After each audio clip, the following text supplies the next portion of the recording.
Last month, our Gilma Avalos told you about a rare condition called Nutcracker Syndrome, and she shared Michelle Griffith's story, a young woman with some crippling pain who fought for years to find answers. As she described her symptoms, though, there was a viewer at home watching, starting to make a life-changing connection about his very own illness. He reached out to Gilma with an update that we are grateful to share with you tonight.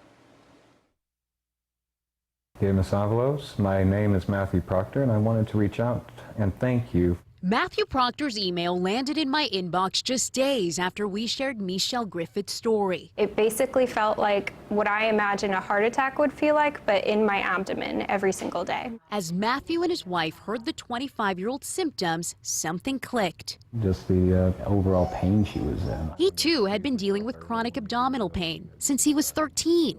Almost like someone sticking a knife through my abdomen here. He also lost a lot of weight fast. He dropped about 115 pounds within 9 months. And like Griffith, had been diagnosed with irritable bowel syndrome. I had simply resigned myself to having a condition that was incurable. Dr. Richard Dickerman at Methodist Dallas diagnosed Griffith with Nutcracker Syndrome. The name gives you an idea of the intense pain patients feel. The pressure on the renal vein, which carries blood from the kidney, is like the pressure a nutcracker puts on a walnut. Though rare, Dr. Dickerman says the vascular compression disorder may be more common than we realize. I would say the majority of them go undiagnosed. When Proctor went to the ER days after our story aired due to intense pain, his wife Hannah asked for imaging.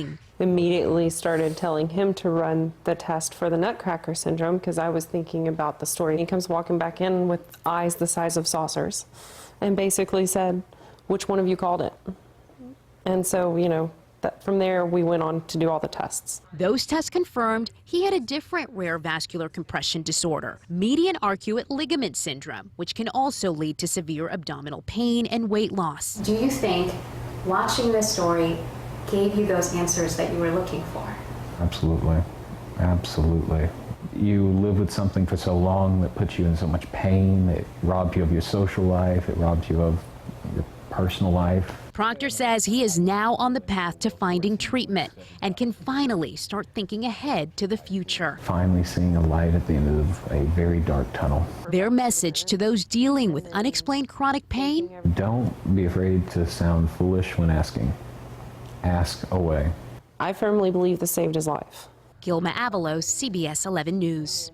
Wonderful connection, right? Finding a diagnosis certainly can be difficult because symptoms aren't always the same for patients across the board. Matthew's doctor says that patients with undiagnosed chronic pain should always ask first for a copy of any imaging. Make sure you keep that, any imaging you've done, and keep it on file, and also every test that's been done as well, the results. He added that you need to be your own advocate to do your best to find solutions.